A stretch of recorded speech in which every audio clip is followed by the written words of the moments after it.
É o ano de 2025 e a guerra nuclear está sobre nós.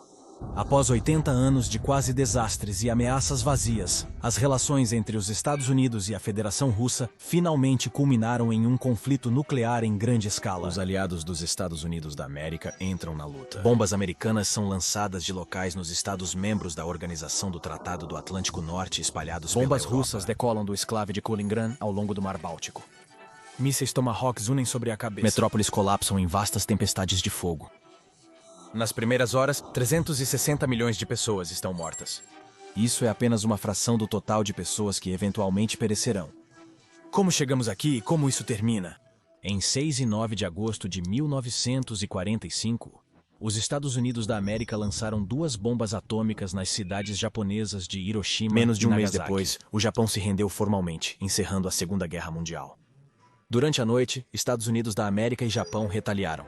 Cientistas no Novo México desenvolveram uma bomba capaz de destruir o mundo. Agora passaríamos o resto do tempo tentando não usá-la novamente. Quando a névoa da guerra se dissipou, ficou claro que o mundo estava em ruínas. A economia europeia colapsou. Aproximadamente 70% da infraestrutura industrial foi destruída. A União Soviética perdeu 27 milhões de pessoas, dizimando uma geração inteira de jovens homens. As pessoas buscavam respostas e perceberam que a guerra surgiu da depressão dos anos 30. Pessoas famintas e desesperadas haviam sido suscetíveis a demagogos carismáticos como Adolf Hitler. A guerra agora representava uma ameaça existencial à humanidade como nunca antes. Antigos aliados virando inimigos. O Exército Vermelho Soviético havia libertado vastas áreas da Europa Oriental da ocupação nazista, levando-os a anexá-las para se tornarem parte do projeto comunista. No entanto, com a Europa destruída, os Estados Unidos tinham um comando sem precedentes da economia mundial. Eles detinham 50% de toda a indústria mundial. O que os Estados Unidos tinham a oferecer era dinheiro para colocar a Europa de volta nos trilhos. Esperavam que fosse o bastante para prevenir outra guerra. A princípio, a ajuda americana excluiu a Alemanha, temendo sua rematerialização. Mas rapidamente, o pensamento mudou, reconhecendo que uma Europa pacífica e próspera deve incluir o povo alemão. Em 1948, os Estados Unidos da América lançaram o Plano Marshall, também conhecido como Programa de Recuperação Europeia. Nos próximos 4 anos, transfeririam 13,3 bilhões de dólares para a Europa. Embora oferecido, a União Soviética recusou a assistência financeira e bloqueou a ajuda à OAS e outros países do bloco oriental. Até a Finlândia se sentiu obrigada a recusar o dinheiro por medo de irritar seu poderoso vizinho. Nos anos pós-guerra, a Europa viu seu futuro inextricavelmente unido. As nações assinaram uma série de tratados nos quais prometeram ajudar umas às outras, no caso de outra guerra. O Tratado de Dunkirk uniu a França e o Reino Unido em um acordo de reciprocidade mútua. O Tratado de Bruxelas estendeu este acordo ao Reino da Bélgica, aos Países Baixos e a Luxemburgo. A Organização do Tratado do Atlântico Norte, de 1949, reuniu os 5 países do Tratado de Bruxelas, além dos Estados Unidos da América, Canadá, Portugal, Itália, Noruega, Cada nação prometeu apoio em caso de uma invasão estrangeira. A assinatura da Organização do Tratado do Atlântico Norte causou tumultos nas ruas da Islândia. Seu povo se opôs ao potencial para outro envolvimento estrangeiro e desejou um retorno ao isolacionismo. Mas esses dias haviam passado, e o parlamento islandês assinou de qualquer maneira. Este foi o nascimento da Organização do Tratado do Atlântico Norte. Seu lema era Animus inconsulindo liber, ou Mente desimpedida na deliberação. A decisão de socorrer um Estado-membro sob ataque seria automática e entregue sem demora. O aspecto-chave da Organização do Tratado do Atlântico Norte era o artigo 5, que afirmava que um ataque contra um país-membro deveria ser tratado como um ataque contra todos eles. Embora os membros sejam obrigados a responder, a resposta não precisa incluir ação militar, embora muitas vezes se presume que sim.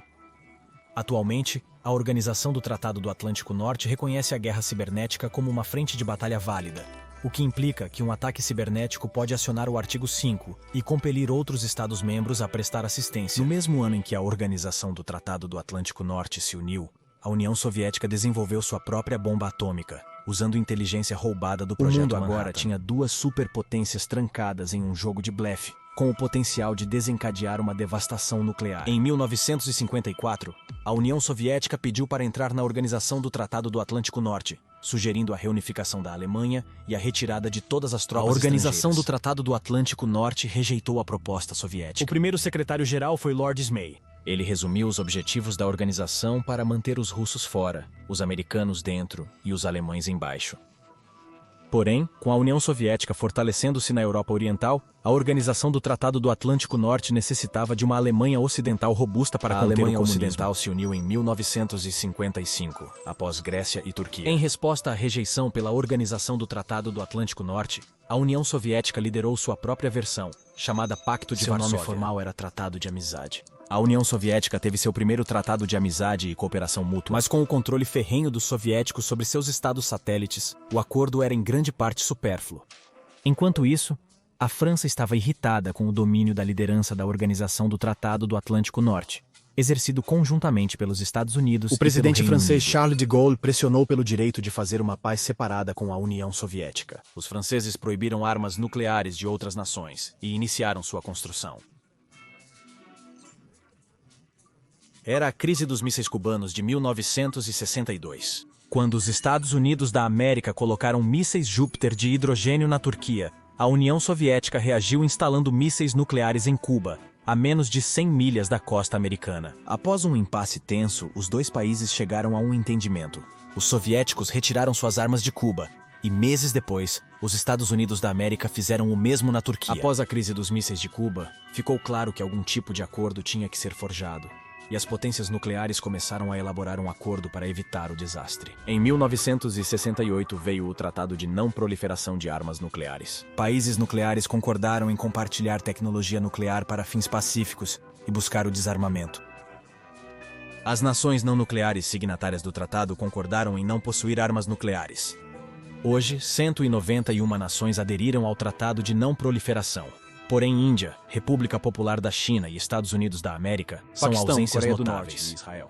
A década de 70 gerou as conversações sobre limitação de armas estratégicas, onde Estados Unidos da América e União Soviética concordaram em limitar as defesas de mísseis estratégicos. Em 2002, os Estados Unidos da América se retiraram do Tratado de Mísseis Antibalísticos, alegando ser muito restritivo após os ataques de 11 de setembro. Depois da anulação do tratado, os Estados Unidos da América movimentaram mísseis para a Europa Oriental, alegadamente para enfrentar ameaças da Coreia do Norte e República Islâmica do Irã. A década de 1980, durante o governo Reagan, marcou a criação do Tratado de Redução de Armas Estratégicas. Nesse tratado, Estados Unidos da América e União Soviética concordaram em limitar seus arsenais estratégicos a 1.600 veículos de entrega, cada um com até 6.087. 4 anos antes do fim da União Soviética, Estados Unidos da América e soviéticos firmaram o Tratado de Forças Nucleares de Alcance Intermediário, que identifica tais forças como as de alcance entre 500 e 5.500 quilômetros, resultando na destruição de mais de 2.000 mísseis. Mas em 2019, o presidente Donald Trump encerrou o Tratado de Forças Nucleares de Alcance Intermediário, acusando a Federação Russa de violar seus termos e invocando a necessidade dos Estados Unidos da América de responder às ameaças da República Popular da China. As Alemanhas Oriental e Ocidental se reunificaram. Negociadores soviéticos e da Organização do Tratado do Atlântico Norte discutiram os termos da reunificação alemã. Foi acordado que uma Alemanha reunificada seria parte da Organização do Tratado do Atlântico Norte, ocupando o lugar da Alemanha Promessas Ocidental. Foram feitas para assegurar o acordo soviético, mas nunca foram documentadas. Os soviéticos desconfiavam da expansão da Organização do Tratado do Atlântico Norte. O secretário de Estado dos Estados Unidos da América, James Baker, garantiu durante as negociações que a Organização do Tratado do Atlântico Norte não avançaria sequer um pouco para o leste. Essa não era uma promessa que a Organização do Tratado do Atlântico Norte estava preparada para manter, e a próxima década veria a organização se expandindo para incluir muitos dos antigos satélites soviéticos. Vladimir Putin realizou uma coletiva de imprensa na qual se dirigiu às potências ocidentais, dizendo: "Vocês nos prometeram nos anos 90 que a Organização do Tratado do Atlântico Norte não se moveria uma polegada para o leste. Nos enganaram descaradamente. Em 1997, a Organização do Tratado do Atlântico Norte acolheu 3 ex-estados soviéticos: República da Polônia, Hungria e República Tcheca. Foram admitidos mais 7 países da Europa Central e Oriental. Nesse momento, a Federação Russa não podia exigir que a Organização do Tratado do Atlântico Norte mantivesse suas promessas. Essa era uma promessa que a Organização do Tratado do Atlântico Norte manteria. O Estado recém-democrático estava em péssimas condições. Segundo um ditado, os russos tinham que aprender a comer espinafre. Nos acordos de Helsinki, o presidente russo Boris Yeltsin concordou em abandonar sua oposição à expansão da Organização do Tratado do Atlântico Norte em troca da integração na Organização Mundial do Comércio. A economia russa superou as preocupações de segurança, e o Ocidente viu pouca necessidade de provocar a Federação Russa. Em 2004, a Organização do Tratado do Atlântico Norte acolheu a Romênia, e depois a Estônia na fronteira com a Federação Russa. Em menos de 15 anos, a Organização do Tratado do Atlântico Norte expandiu seu alcance quase 1000 milhas para o leste. Especialistas em política externa, como George Kennan, alertaram que a expansão da Organização do Tratado do Atlântico Norte para a antiga União Soviética inevitavelmente levaria a uma reação. Como disse o cientista político Ricardo Sacua, a existência da Organização do Tratado do Atlântico Norte foi justificada pelas ameaças à segurança. À medida que a Organização do Tratado do Atlântico Norte absorvia mais da Europa Oriental, a Federação Russa via sua esfera de influência diminuir. Mas eles mantinham que existiam linhas vermelhas sobre a Ucrânia e a Geórgia, que tinham um significado especial na imaginação russa. A Geórgia foi o local de nascimento de Joseph Stalin, e sua localização no Cáucaso a tornou uma parte crucial do histórico Império Russo. A importância da Ucrânia é ainda maior, com uma fronteira compartilhada que se estende por 1.200 milhas. Além disso, a capital ucraniana de Kiev tem grande importância para a fundação de Rus e a origem da identidade nacional russa. A invasão certamente provocaria a ira de um recém-encorajado Federação Russa, procurando se reafirmar após o desespero dos anos 1990. Em 2009, Geórgia e Ucrânia foram avisadas que poderiam futuramente integrar a Organização do Tratado do Atlântico Norte. Mas a organização criou sem caminho para a associação, conhecido como Plano de Ação de Associação. Especialistas em política externa questionavam se a Organização do Tratado do Atlântico Norte poderia admitir a Geórgia e a Ucrânia, devido ao potencial de irritar a Federação Russa. Isso foi, de certo modo, o pior dos cenários ao colocar a Federação Russa em alerta com os anúncios de seus futuros planos. Em 2013, a Federação Russa planejou incluir a Geórgia e a Ucrânia antes que a Organização do Tratado do Atlântico Norte pudesse defendê-las como membros. Apenas 4 meses após este anúncio, as forças russas cruzaram para o distrito da Geórgia de Ossétia do Sul, cujo exército foi treinado e armado pelos Estados Unidos. A invasão aconteceu poucos dias após um exercício militar norte-americano na Geórgia, com aproximadamente 2.000 soldados. Na Ucrânia, o presidente Viktor Yanukovych foi eleito com uma plataforma pró-ocidental, mas em 2013 ele mudou de ideia repentinamente. Ele afirmou seu desejo de ser membro da União Soviética e se unir à União Russo-Eurasiana. Ele também queria aceitar um empréstimo da Federação Russa de 15 bilhões de dólares.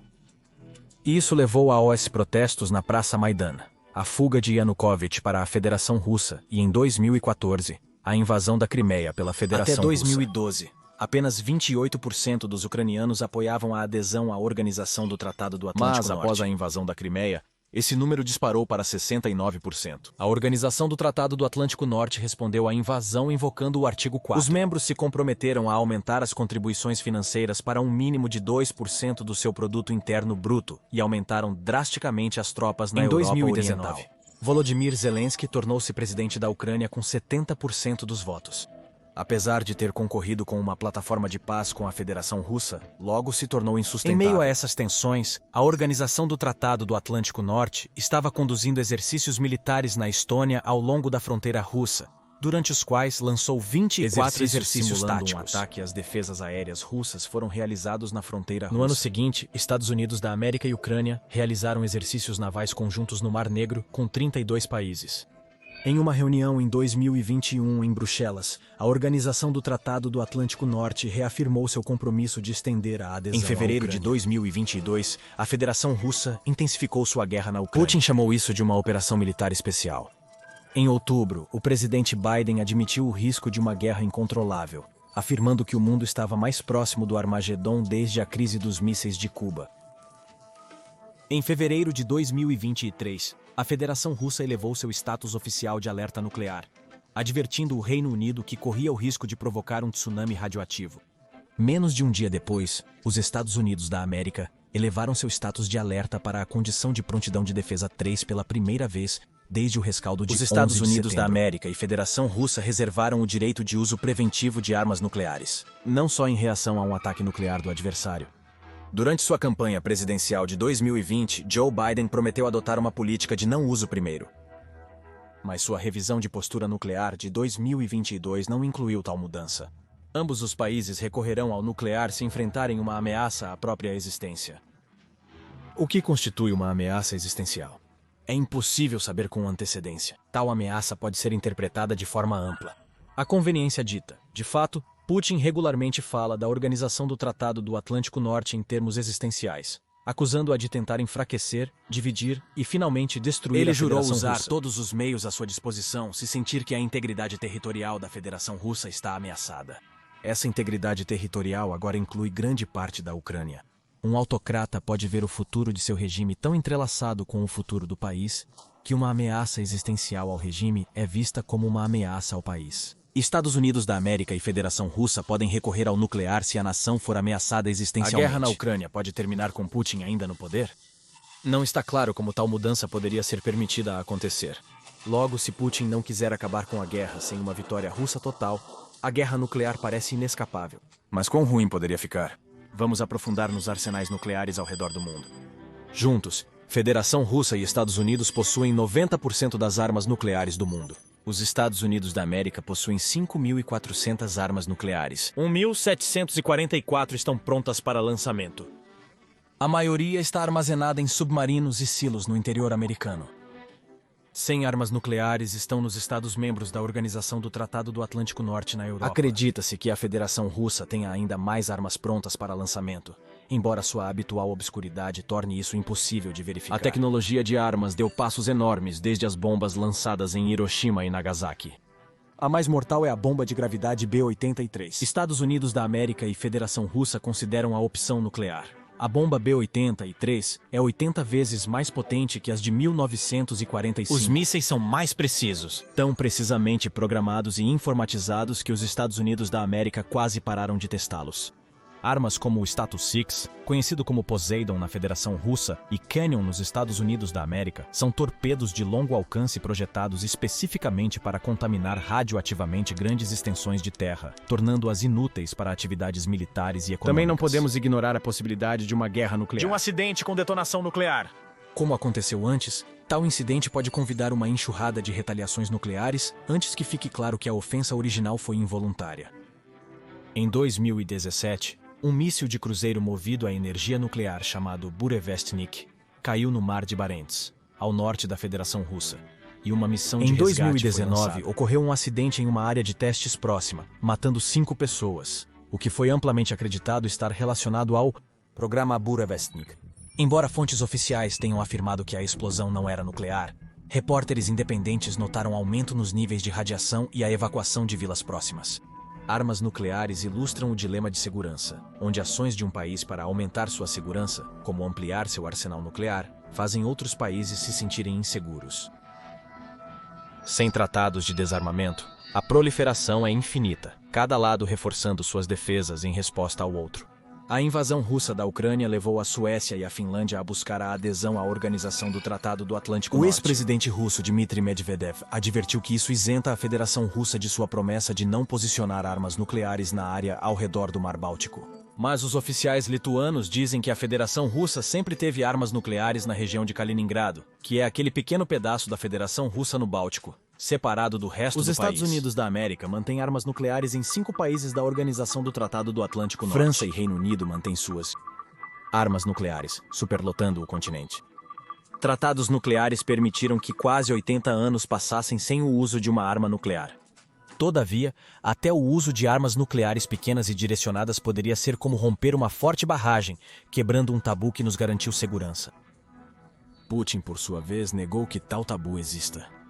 Ele retrata o Ocidente usando armas nucleares na Segunda Guerra como um precedente. Dessa forma, ele absolve a Federação Russa de qualquer responsabilidade potencial por quebrar o selo nuclear. Então, qual será a gota d'água que quebra o camelo e causa o início da guerra nuclear? Nenhum dos lados descartará o uso de armas nucleares em uma situação de emergência existencial. O uso poderia começar com as armas táticas de pequena escala, suficientemente focadas para eliminar um único bloco de apartamentos, ao contrário dos destruidores de cidades que geralmente pensamos. Essas armas nucleares táticas, com cascas de 15 centímetros de largura, podem ser disparadas da artilharia em linha de frente. Chamar uma arma nuclear de tática faz parecer que ela é extremamente focada, capaz de escolher alvos com precisão milimétrica. Mas ainda é uma bomba, desajeitada por natureza, e dependendo do vento, espalharia radiação muito além do ponto de impacto. Mesmo uma arma nuclear de pequena escala lançada em uma área densamente povoada pode matar milhares. e a radiação pode tornar uma área inabitável por anos. Armas táticas podem ser usadas para atingir infraestrutura energética, suprimentos ou armazéns de armas. Estima-se que a Federação Russa possua cerca de 2.000 armas nucleares de pequena escala, em destaque o Iskander-M. Mesmo estando na extremidade mais fraca das armas nucleares modernas, o Iskander tem um raio de explosão superior ao de Hiroshima. Armas nucleares são assustadoras, imaginando que estão sob controle de governos minimamente responsáveis perante seu povo. E se atores desonestos as controlassem? Em 2022, alguém saqueou a usina de Chernobyl, roubando material radioativo, que poderia ser transformado em uma chamada bomba suja, um dispositivo nuclear improvisado. A Federação Russa atribuiu a culpa pelo saque a AOS ucranianos, alegando que eles planejam usar tal arma contra si mesmos e, em seguida, culpar a Federação Russa por isso. Em junho de 2023, Evgeny Prigozhin liderou suas 5.000 unidades paramilitares em uma tentativa de marcha sobre Moscou. Durante a revolta, um contingente de soldados pode ter tentado obter armas do arsenal conhecido como Voronezh 45, que é armas poderosas do mundo, pequenas o suficiente para caber numa mochila que deveriam ter sido destruídas na Guerra Fria. O primeiro-tenente Bruce Blair controlava o lançamento de mísseis intercontinentais nos anos 70. Blair estava aterrorizado com a simplicidade com que duas pessoas em estações de lançamento diferentes poderiam controlar o arsenal nuclear e usar 60 megatons de força nuclear contra nações estrangeiras. Os oficiais de controle de lançamento possuem controle extraordinário em emergências, com o presidente tendo apenas minutos para decidir como responder. Os oficiais nucleares até têm uma frase que eles chamam de pressionar o presidente, significando apresentar opções de tal maneira que o presidente tem pouca escolha a não ser lançar mísseis. No caso de um ataque nuclear, o tempo é tão precioso que alguns sistemas de armas são projetados para responder automaticamente se uma ameaça nuclear for detectada. Em tal situação, é necessária a intervenção humana para impedir um lançamento nuclear, em vez de iniciá-lo. Precisamos ver se até mesmo um desses dois indivíduos pode forçar situações que até mesmo os chefes de governo podem não ser capazes de parar. Então, uma vez iniciada a guerra nuclear, como seria? O uso mais provável de armas nucleares táticas nos campos de batalha da Ucrânia poderia rapidamente levar a uma guerra nuclear em larga escala. Uma vez que uma bomba nuclear atinge, centenas ou até milhares de outras estão prontas para seguir. 4.000 possíveis detonações, cada uma com uma média de 100 quilotons, levariam rapidamente a 360 milhões de mortes. Essas bombas são rápidas. Todas as cidades dos Estados Unidos da América estão a 30 minutos da Federação Russa. Na Europa, o tempo é de apenas 20 minutos. Quando as bombas atingem, os raios X e as ondas de luz ultravioleta criam uma bola de fogo com a temperatura do centro do Sol. Indivíduos no epicentro são imediatamente vaporizados. A conhecida nuvem cogumelo é radioativa. Ela espalha material perigoso de acordo com o quão ventoso é o dia. A onda de choque, viajando inicialmente acima da velocidade do som, gera pressão atmosférica capaz de derrubar edifícios a muitas milhas de distância. Incêndios intensos derretem vidro e asfalto.